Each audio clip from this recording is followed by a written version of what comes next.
All right, guys, welcome back. So this is going to continue on with the build of the Buick 455. Just now got my heads and block back from the machine shop. I'll go through with all I had done with it. So I had my block checked for cracks, magnafluxed, acid dip, clean it up, you know, went through it all, made sure everything was good.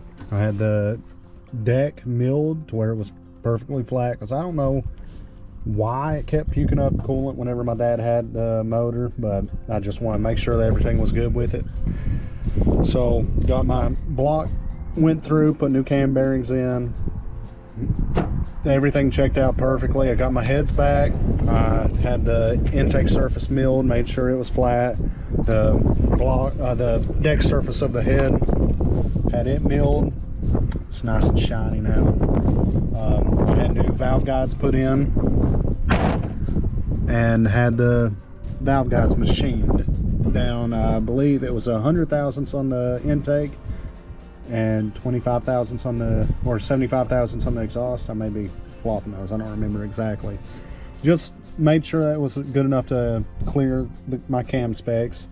So what I'm going to be doing today is I'm going to go through back whenever my dad bought this motor a long time ago, probably 20-30 years ago. He went through and ported these heads a little bit, just cleaned up some of the casting flash and everything. So what I'm going to go through and do and show you all how to do this is I'm going to go through these throats right here and just smooth the transition a bit better. There's a little sharp edge. I don't know if y'all can see it or not. But there's a little sharp edge right here at the bottom of the valve seat. So I'm going to go through, smooth the transition a bit better. I've got to figure out something to do with this heat crossover.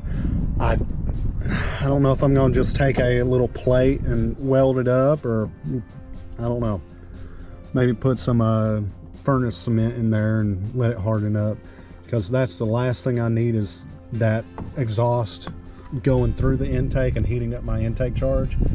Where my ultimate plan for this motor is to put a little turbo on it and run 5-6 pounds of boost. That's the last thing I want, is that intake being heated up and, you know, causing the intake temperature to go up, skyrocket. Let me show y'all what all we're working with today. So start off, you know, you need a nice good basic drill. I'm using Cobalt because that's what I've got. Just need a couple carbide bits.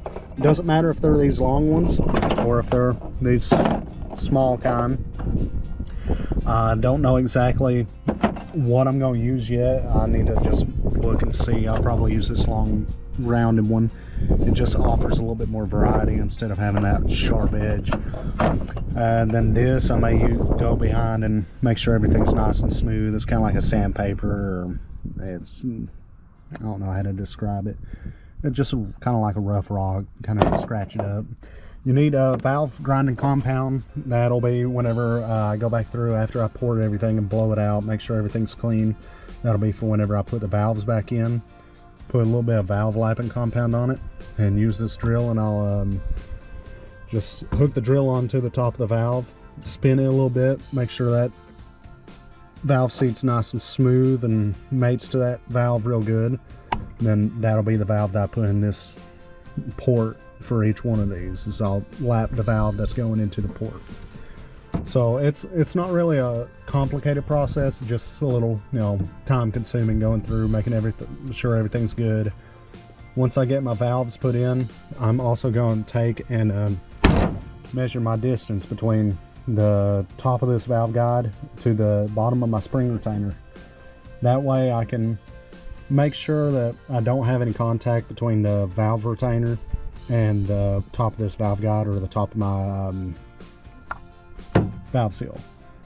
That way I don't have to worry about, you know, blowing out a valve seal, you know, using oil, and also I ain't got to worry about maybe busting out a valve retainer.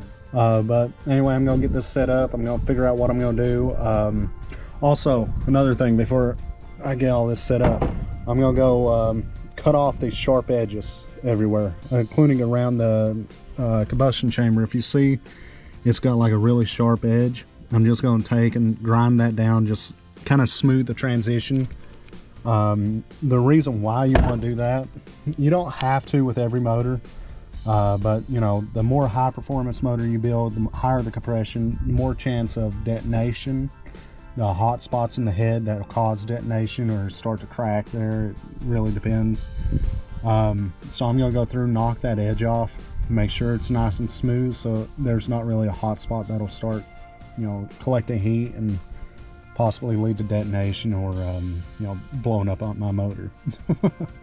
So I'm going to go through and get rid of these sharp edges around the head. It's not going to do much, but it'll just make it so you know, whenever you're putting the head on, it doesn't cut you or whatever. And also cut down on the weight a little bit, because these heads, they're heavy, absolutely heavy.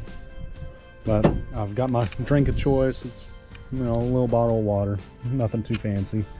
Some paper towels, valve lapping compound, like I said, the carbide bits, and my drill, and that should be all that I need to get these heads ported and finished up, cleaned up. And then I'll walk you all through how to lap your valves and install them and get the proper spring height and so on and so forth. But let me get this set up and I'll see y'all then. All right, I'm back. So I've got everything set up. I figured out what I'm going to do first. I'm going to take these sharp edges off this head. There's a casting flash on the outside of the head.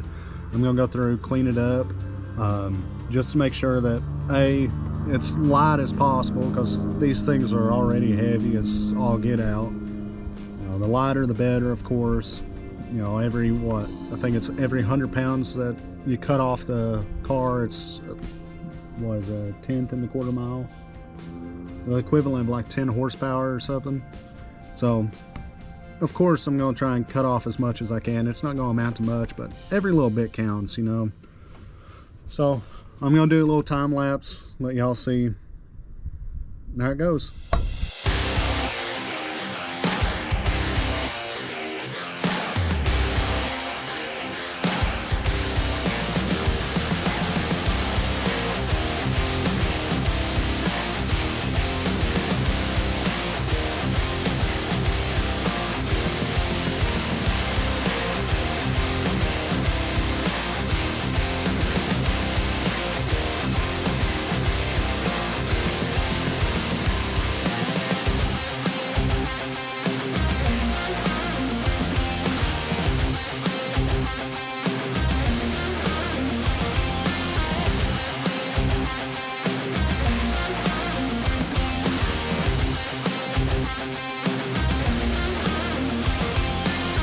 Okay, I just finished up right here. As you can see, I didn't take much off, just that really bad casting flash. I smoothed out these edges right here. It's going to take a little bit. Okay.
So, you know, I've been doing some cleanup on this. as you can see, like right here, just how disgusting this casting flash got back in the, well, I think this was a 76 model head. So it just, all that stuff is just useless. It's just slag pretty much. So what I'm gonna do is just take this, once the drill cools down, I've been working out hard right here, just clean this up, get rid of all this slag. It don't do much, it's not a necessity, but why not? It's a couple pounds probably altogether, maybe a pound between the two heads. It's not going to be much, but every little bit helps, and also every little bit helps trying to keep heat down and everything. So I'm gonna take me a little cold snack break and I'll get back to you whenever this drill cools down a bit.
Okay, so I knew this before I took the heads, but you can see right here where it looks like it's been repaired back in the past. I'm guessing someone tightened up the bolt too much and it just kind of stripped out, or maybe it just snapped off. But this is something that you have to come to terms with whenever you're working with the older stuff. That down the line it could have been repaired. It could be a poor repair, it could be a repair that lasts forever. I'm gonna roll the dice and I'm gonna try it. I mean, it does look like the threads catch all the way down. Maybe it looks like it's been cross-threaded before. I'll probably just run a tap down there and make sure it's nice and clean, a thread chaser I should say. Clean it all up. I'm gonna run a thread chaser through all the holes through the head that thread into the head. So all these exhaust manifold bolts, all the accessory bolts, the intake bolt holes, these the rocker shaft bolt holes. I'm going the valve cover bolt holes as well. I'm going to thread chase all of it, make sure all the threads are nice and tight, nice and clean. That way whenever I start bolting things on, I can torque them to the right sequence, or torque them to the right pound feet. Make sure everything's nice and clean. It's going to be an interesting build for sure, just going through and doing all this to what a lot of people consider to be one of the worst Buick, big block Buick heads. They're large combustion chambers. They're small Gara combustion chambers. They're just not very well designed. Back late 70s, hell, hardly anything was well built, like performance wise. But I think that's part of the fun of this, is it's going to be a challenge getting it running, and running strong enough that I can be proud of. So once I get all this cast and flash finished up, I'll get back with y'all and show you what I'm going to do to these throats on these ports. But I'll see you in a little bit. So I got everything done. I went through, cleaned up all this casting flash, made sure all these corners was nice and smooth and rounded. I've already finished this head. I just finished this head. I had to charge my battery here, it died on me. But next step I'm gonna do, which here comes what the kind of like quote tutorial, what to do whenever you're porting your head. It doesn't matter if it's a Ford, a Chevy, a Buick, Pontiac, Cadillac, whatever. Honda, whatever, Nissan. This is just something basic to help it survive no matter what power level you're at. Especially with these cast heads, you'll notice a lot of casting flash, like right here. I don't know if you can see it or not, but there's like just little ridges and stuff. Places like right here where the oil drains back down into the block, the valley, those places are really important, and kind of just clean up some of this casting flash. Like right there, I can catch my hand on it, and that will hinder some of the flow back into the valley. So what I'm doing is I've got this little ball bit. I don't know what you would really call it. Hope I didn't damage it. But what I'm going to do is I'm just going to, knock some of that casting flash off, and knock off some of these edges to where it will, drain back a little bit easier. Just something to help it, survive, really. And that's something that you can do no matter if it's an aluminum head, cast iron head like this. It's just something simple, something that you can do quick, not too hard to do. It just smoothing it out, let it, help it, let it, live a little bit. See, I can take this bit right here, and this bit might be actually a bit better. I was just trying that bit out. We bought these at swap meet this weekend, and thought, why not try out that one? I've never used one like that. But what I'm going to do is, like right here, this is where these push rods come through. I'm going to knock off this edge right here, and that will allow oil to drain back where these push rods come through. Stuff like that, it's nothing too hard. It just, it can be a little nerve-wracking if you've never done something like that before. So I mean, this will help. So anyway, I'm going to do another time lapse. I'll see y'all whenever I get all this finished.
So I finished up. Again, I reiterate, anyone could do this. I mean, I'm out here, in the back of my truck on a golf cart doing this with a hand drill and, basic $10 carbide bits from a swap meet. I mean, it's nothing that requires a lot of, high-end equipment. Yeah, you can use a die grinder or whatever to do it, but it's not necessary if you want to do this on a budget.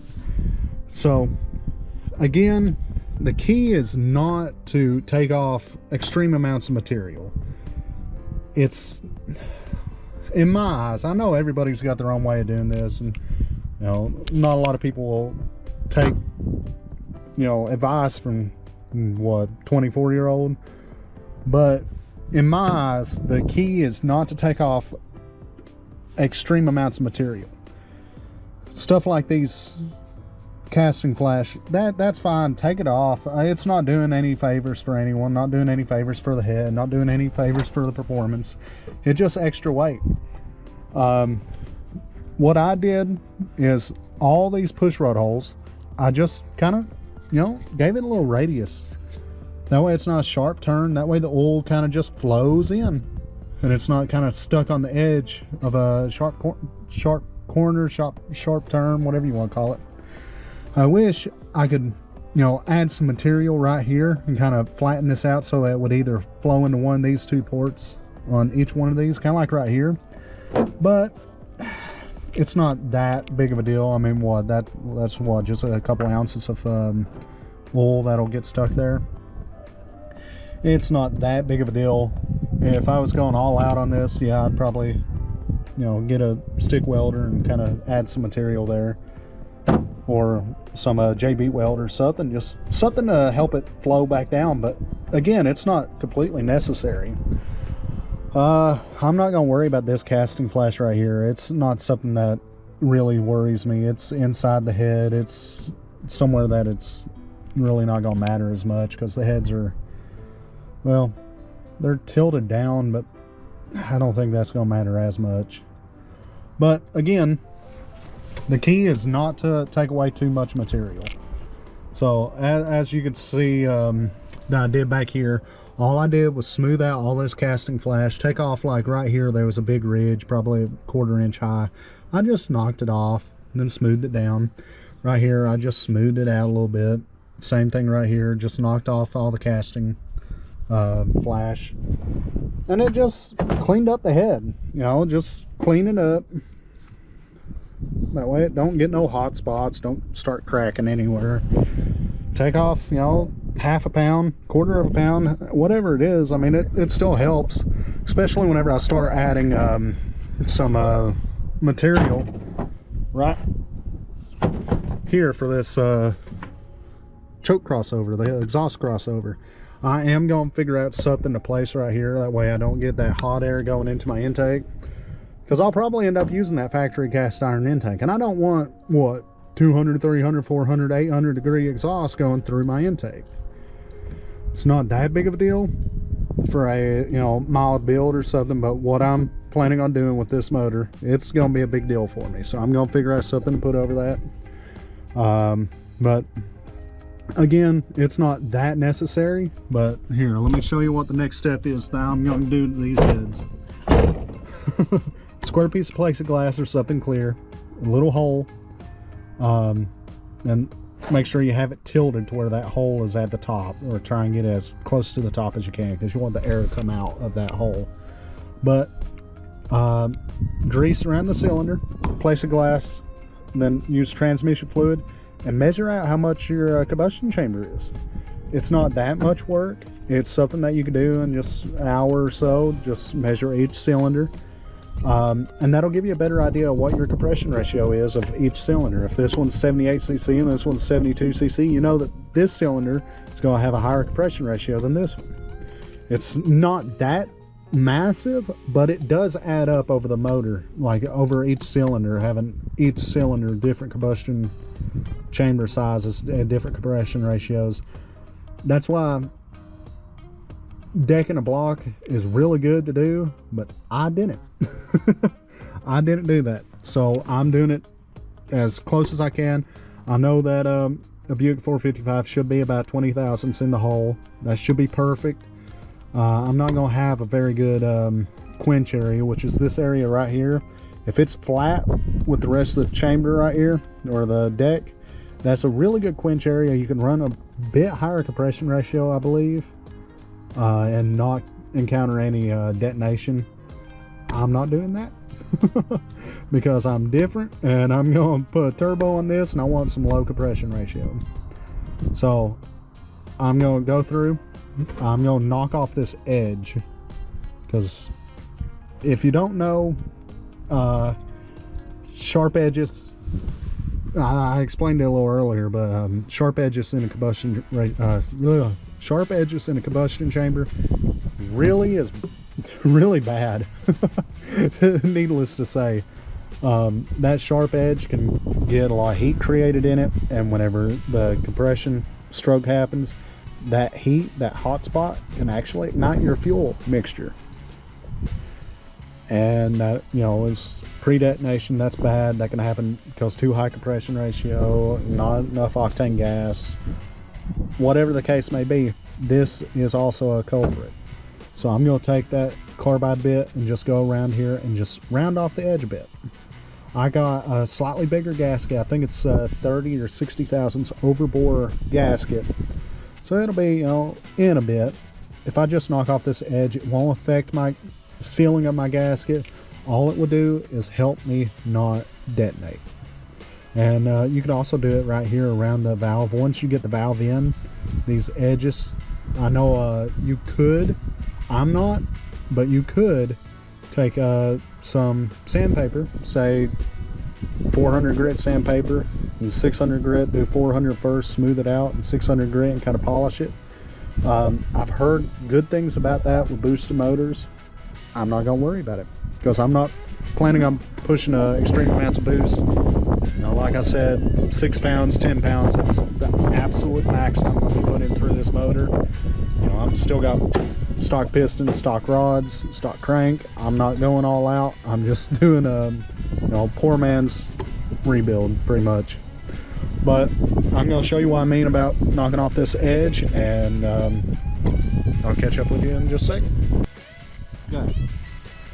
So now, one thing to note, whenever if you're doing something like this, taking off the edge, you're doing some work around here, never, or try your hardest not to get into the valve seat. If you do, most times you're gonna have to get that valve seat replaced if it's a deep enough gash. So best bet is stay away from that valve seat as best as possible. So I'm gonna try, you know, I've never used this bit, but I'm gonna try and use it just to knock off the edge. Just give it a little radius, nothing too crazy. You know, it can still have a kind of an edge, but nothing that'll, you know, scream, hey, I'm gonna be a hot. So yeah, let's do this.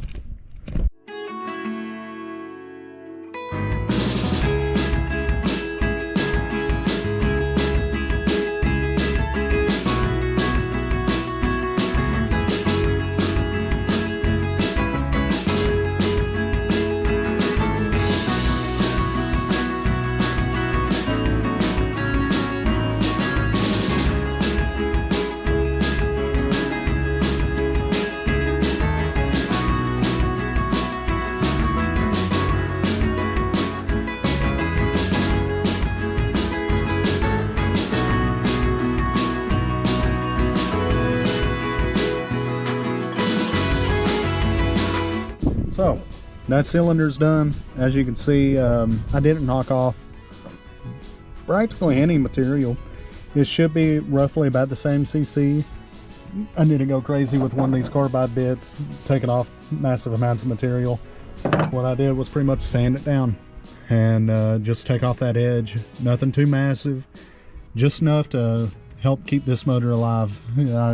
I know y'all can't see or feel this, but this one's really sharp and this one's kind of got a little radius to it, which is perfect. That's exactly what I'm looking for. Once I get all these cylinders done, I'm going to try and go through each cylinder on both heads, make sure that I do it about the same on each one. Once I do that, I'll come back and knock off this edge at the very entrance to the valve seat, just enough to kind of help smooth that airflow in.